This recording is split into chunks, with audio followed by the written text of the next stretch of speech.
A housewife is not just a homemaker, she is a CEO of the house. House wife کی جب بھی بات ہوتی ہے تو لوگ بہت زیادہ سمپیتھیٹک ہو جاتے ہیں اور بہت پٹی فیل کرتے ہیں. دوسروں کی بات چھوڑیں، ایک ہاؤس وائف بھی جب اپنی بات کرتی ہے تو خود بھی بہت لو فیل کرتی ہے. آپ کسی ہاؤس وائف سے پوچھیں گے نا کہ آپ کیا کام کرتی ہیں تو شی ول سے کہ میں صرف ایک ہاؤس وائف ہوں. تو یہ کبھی نہ بولیں کہ میں صرف ایک ہاؤس وائف ہوں. پراؤڈلی بولیں کہ میں ہوم میکر ہوں، ہوم منسٹر ہوں. اور جب ہم یہ کہتے ہیں نا کہ میں ایک ہاؤس وائف ہوں تو یہ اپنے آپ میں بڑا سفیشینٹ ہوتا ہے. تو آج کے ولاگ میں دیکھتے ہیں کہ ایک ہاؤس وائف کی پرسنالٹی میں ایسی کیا چیزیں ہونی چاہیے کہ وہ اپنی لائف کو خوشحال بنا سکے اور ساتھ ساتھ دوسروں کی زندگی کو بھی خوشحال بنائے. کس طرح وہ خود کو میچور اور ویلیویبل بنا سکتی ہے کہ سب اس کے آگے پیچھے پھریں. ویڈیو کے سبھی پوائنٹس امپورٹنٹ ہیں اور ان پر امپلیمنٹیشن سے آپ ڈیفینیٹلی اپنی لائف بدل سکتی ہیں. ون بائی ون سب پوائنٹس کو ڈسکس کروں گی. So let's start our today's vlog. السلام علیکم ایوری ون، دس از ثنا. کیسے ہیں آپ سب؟ Hopefully you all are doing great. I am fine too, الحمد للہ.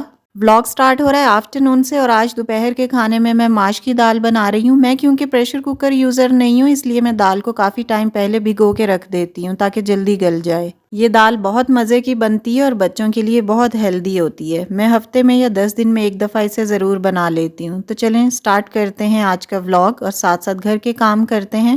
ہاؤس وائفز کے لیے لائف چینجنگ ٹپس میں ٹپ نمبر 1 ہے لینگویج اینڈ مینرز. کئی ہاؤس وائفز جو زیادہ پڑھی لکھی نہیں ہوتی وہ کسی گیدرنگ میں یا کسی گیٹ ٹوگیدر میں کسی فرینڈ سرکل میں بڑا کمپلیکس فیل کرتی ہیں کہ وہ انگلش نہیں بول سکتی، وہ باہر جانے کے لائق نہیں ہیں، یا بچوں اور شوہر کے فرینڈ سرکل میں وہ خود کو انفیریئر فیل کرتی ہیں کیونکہ وہ انگلش نہیں بول پاتی یا خود کو صحیح طرح سے پریزنٹ نہیں کر پاتی. تو کبھی بھی اس قسم کا کمپلیکس اپنے مائنڈ میں نہ لے کر آئیں. آپ ویل مینرڈ ہیں اور یہ اپنے آپ میں ایک بڑی بات ہے. آپ اردو بول رہی ہیں، اچھی بات ہے. سلجھے ہوئے الفاظ استعمال کریں اور اسمائل فیس پر رکھیں. دیکھیں، انگلش بولنے والوں کو مینر فل اس لیے سمجھا جاتا ہے کہ وہ سوری، تھینک یو، پلیز جیسے میجک ورڈز کا استعمال کرتے ہیں اور مینرز کو فالو کرتے ہیں. تو آپ بھی اردو بولتے ہوئے ان سب مینرز کو فالو کریں تو آپ کی کنورزیشن بھی سب کو پسند آئے گی. Point number 2 is keep learning. جب مینرز کی بات آتی ہے تو you should be a good learner. چاہے آپ گھر کے باہر جائیں یا گھر کے اندر ہیں تو آپ کی لرننگ ایبلٹی اچھی ہونی چاہیے کہ آپ کو دوسروں سے جو بھی سن کر اچھا لگ رہا ہے وہ آپ بھی سیکھ جائیں. اگر کچھ دیکھنے کو اچھا مل رہا ہے دوسروں سے، چاہے پہننے کے اعتبار سے ہو، وہ آپ اڈاپٹ کر لیں. بجائے اس کے کہ آپ کسی کو دیکھ کر انفیریئر فیل کریں یا جیلس فیل کریں، آپ ان کی اچھی ہیبٹس کو اپنا لیں اور ان جیسا بننے کی کوشش کریں کہ لوگ ان کو کیوں لائک کر رہے ہیں. Learn from the impressive personalities. کئی دفعہ ہم اپنے شوہر یا بچوں کے منہ سے سنتے ہیں کہ وہ کسی پرٹیکولر پرسنالٹی کو اپریشیٹ کر رہے ہوتے ہیں یا اسے لائک کر رہے ہوتے ہیں. کئی دفعہ تو ہمیں اچھا لگتا ہے لیکن کئی دفعہ جلن بھی ہوتی ہے جو نارمل ہے. تو یہاں میں یہ کہوں گی کہ اس اسپیسیفک پرسن سے جلنے کی بجائے یہ جاننے کی کوشش کریں کہ ہمارے شوہر یا ہمارے گھر والے اس بندے یا اس بندی کو آخر کیوں لائک کر رہے ہیں، اور یہ سوچیں کہ اس کے ٹریٹس اور اس کی گڈ کوالٹیز جو ہیں کیا وہ ہم اپنے اندر لے کر آ سکتے ہیں یا نہیں. اگر لا سکتے ہیں تو ضرور لانے کی کوشش کریں.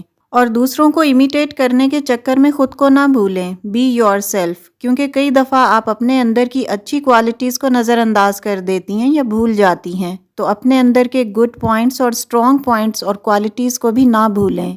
پوائنٹ نمبر 3 از انڈرسٹینڈ ادرس. جب ہم ایک گھر میں رہتے ہیں تو ہم چاہتے ہیں کہ دوسرے ہمیں سمجھیں لیکن ہم کسی کو نہ سمجھیں. دیکھیں، جب آپ ایک گھر میں رہتے ہیں نا تو آپ کو دوسرے فیملی ممبرز کو بھی سمجھنا چاہیے، چاہے وہ آپ کے شوہر ہوں، سسرال والے ہوں یا آپ کے اپنے بچے کیوں نہ ہوں. جب آپ دوسروں کو سمجھیں گے تبھی تو دوسرے بھی آپ کو سمجھ پائیں گے. اسی لیے کہا جاتا ہے کہ بی اے گڈ لسنر. دوسروں کے ساتھ اچھی انڈرسٹینڈنگ ڈیولپ کرنے کا یہ بہترین طریقہ ہے کہ بی اے گڈ لسنر. اگر آپ اچھے لسنر ہیں نا تو آپ چیزوں کو انالائز بھی کر سکیں گے اور دوسروں کو سمجھ بھی سکیں گے. اگلوں کا پوائنٹ آف ویو بھی آپ کو پتہ چلے گا. کئی دفعہ چپ رہنا پڑتا ہے، دل سے نہیں دماغ سے سوچنا پڑتا ہے. دل کے فیصلوں پر عمل کرنا آسان ہوتا ہے لیکن دماغ سے سوچنا مشکل ہوتا ہے.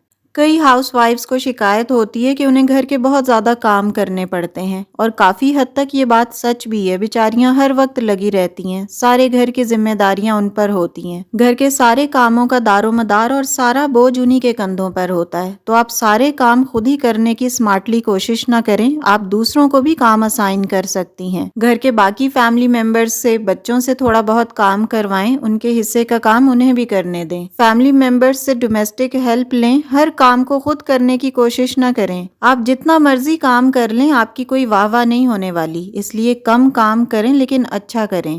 جتنا آپ خود کو تھکائیں گی اتنا بیمار ہوں گی، اور جب آپ گھر کا سارا کام اپنے سر لے لیتی ہیں تو آپ بہت تھک جائیں گی، اور اس کے چکر میں آپ فرسٹریٹ ہوتی ہیں، غصہ آتا ہے، چڑچڑاپن آ جاتا ہے، گھر کا ماحول خراب ہوتا ہے، آپ اپنا سارا غصہ بچوں پر اور شوہر پر نکالتی ہیں۔ تو سارے کاموں کو ایک ہی دن نمٹانے کی کوشش نہ کریں، یا جو کام آپ کے بس کا نہیں ہے وہ نہ کریں۔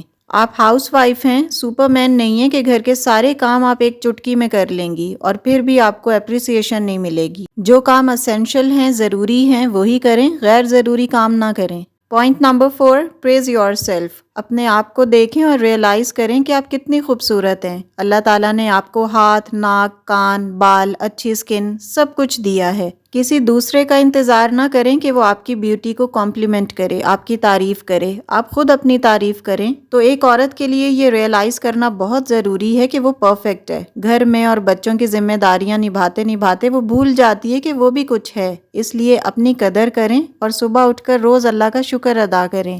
آپ اپنی مرضی سے کہیں بھی آتی جاتی ہیں، کھاتی پیتی ہیں، پہنتی اوڑھتی ہیں اور اپنی لائف کو انجوائے کرتی ہیں، تو شکر ہی بنتا ہے نا، شکوہ تو نہیں بنتا۔ Point number 5 is maintain yourself۔ جب اللہ تعالیٰ نے آپ کو خوبصورت بنایا ہے، آپ کو ہر چیز دی ہے، تو آپ کی ذمہ داری ہے کہ اس خوبصورتی کو مینٹین بھی رکھیں۔ آپ اپنی خوبصورتی کو اور اپنی عمر کو جتنی ہے اتنا نظر آنے کے لیے ایکسرسائز کریں، یوگا کریں، ڈائٹ اچھی لیں اور اچھے طریقے سے خود کو ڈریس اپ کیا کریں تاکہ لوگوں کے سامنے پریزنٹیبل لگیں۔ Point number 5 is keep yourself updated۔ وہ عورت زیادہ سمجھدار مانی جاتی ہے جو بیوٹی کے ساتھ ساتھ برین بھی رکھتی ہو۔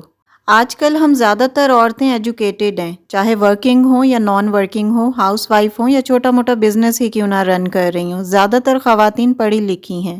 لیکن گھر کی ذمہ داریوں میں عورتیں یہ بھول جاتی ہیں کہ وہ پڑھی لکھی ہیں، وہ صرف ہانڈی چولہا کرتی رہتی ہیں۔ لیکن آج کل کے ڈیجیٹل ایرا میں اپنی نالج کو اپڈیٹ کریں، کوئی ووکیبلری سیکھیں، شارٹ ہینڈ کورس کریں، نئے نئے اسکلز سیکھنے کی کوشش کریں۔ جن سبجیکٹس کی آپ نے پڑھائی کی ہے ان کو پڑھیں، کرنٹ افیئرز دیکھیں، بچوں کے کریئر سے ریلیٹڈ خود کو اپڈیٹ کریں، اور اگر کوئی کوسچن آپ سے پوچھا جائے تو آپ کو ایٹ لیسٹ آتا ہو، تاکہ کوئی یہ نہ سمجھے کہ بس یہ تو گھر پہ رہتی ہے، ہانڈی روٹی کرتی ہے، اسے کچھ نہیں آتا۔ اگر آپ اپنے مائنڈ کو فریش اور اسٹرانگ پازیٹیو رکھنا چاہتی ہیں تو اچھی کتابیں پڑھیں، موبائل سے زیادہ بک ریڈنگ کریں۔ پوائنٹ نمبر 6، ہاؤس وائف کی جب ہم بات کرتے ہیں تو آپ میں ایک کوالٹی اور ضرور ہونی چاہیے، جو ہے دوسروں کو کمپلیمنٹ دینا۔ Give compliments to others, family members کو، ڈومیسٹک ہیلپ کو، فرینڈس کو، اپنے ریلیٹیوز کو، سب کو کمپلیمنٹس دیں۔ یعنی اگر آپ کو کسی کا کوئی بھی کام اچھا لگتا ہے تو اسے اپریشیٹ کریں، اس کی تعریف کریں، اور یہ کمپلیمنٹ آنیسٹ ہونا چاہیے۔ آپ کے رشتہ داروں میں یا فیملی ممبرز میں کہیں بھی آپ کو کسی کی کوئی کوالٹی اچھی لگتی ہے نا، تو اسے نوٹس کریں اور پھر کمپلیمنٹ کریں۔ آپ دیکھیں گے کہ جب آپ لوگوں کی تعریفیں کریں گے تو آپ لوگوں کے دلوں پر راج بھی کریں گے۔ اور کمپلیمنٹ دینے کا ایک رول ہوتا ہے، جب آپ کسی کا کوئی نیگیٹو پوائنٹ یا اس کی پرسنالٹی میں کوئی بری بات دیکھیں نا تو اسے اکیلے میں پوائنٹ آؤٹ کریں، اور جب کسی کی کوئی بات اچھی لگے تو اسے پبلکلی تعریف کریں، چاہے بچوں کی شوہر کے سامنے یا شوہر کی بچوں کے سامنے تعریف کریں، یا ان لاز کی تعریف کریں شوہر کے سامنے اور شوہر کی تعریف کریں ان لاز کے سامنے۔ تو اس طرح آپ لوگوں کا دل جیت سکتے ہیں۔ ہم ہمیشہ سوچتے ہیں کہ فلاں بندہ ہمارے بارے میں کیا سوچ رہا ہوگا، یا وہ ہمارے بارے میں کیا رائے رکھتا ہے۔ تو ان سب چیزوں کو پس پشت ڈالتے ہوئے اگر ہم یہ سوچیں کہ ہم دوسروں کے بارے میں کیا سوچتے ہیں، یا ہم دوسروں کو کتنا پیار کرتے ہیں، یا دوسروں کو کتنا فائدہ پہنچاتے ہیں، تو ایسا سوچنا ہمیں ایک اسٹرانگ ہاؤس وائف بناتا ہے اور ہمارے ریلیشنز کو اسٹرانگ کرتا ہے۔ Point number 8، avoid over thinking. House wives بہت سوچتی ہیں، الٹی سیدھی سوچیں ان کے مائنڈ کو ٹریپ رکھتی ہیں۔ گھر کے جو باقی ممبرز ہیں یا ان کے ہسبینڈز ہیں وہ تو باہر کام کرتے ہیں، انہیں اتنی سوچیں نہیں آتی۔ تو ہر انسان کی ایک شارٹ ٹرم میموری ہوتی ہے، بیڈ ایکسپیرینسز کو سوچنے سے ہم اپنے پریزنٹ مومنٹ کو خراب کر لیتے ہیں۔ تو جب بھی آپ کے مائنڈ میں کوئی غم یا پریشانی کی بات آئے تو اپنے مائنڈ کو ڈیویٹ کریں، فوکس خوشی پر رکھیں۔ اپنی زندگی کے چھوٹے چھوٹے لمحوں کو سیلیبریٹ کریں، سالگرہ، فیسٹیولز، کوئی بھی چھوٹا ایونٹ ہو اسے اچھے طریقے سے انجوائے کریں۔ زندگی بہت شارٹ ہے اور انپریڈکٹیبل ہے، ہمیں پتہ تو نہیں ہے نا کہ ہم نے یہاں کتنا اور کب تک رہنا ہے، تو اپنی زندگی کو انجوائے کریں خوشی کے ساتھ۔ So it's all about my today's content. Video اچھی لگی ہو، کوئی بھی نیو پوائنٹ اگر آپ نے لرن کیا ہو تو پلیز ویڈیو کو لائک اور شیئر کیجیے گا تاکہ باقی لوگوں کا بھی فائدہ ہو. And yes, if you are new on my channel please do subscribe. See you very soon with the brand new content in the next video انشاءاللہ. Till then stay happy, stay fit and take very good care of yourself. اللہ حافظ. Keep smiling and take care a lot.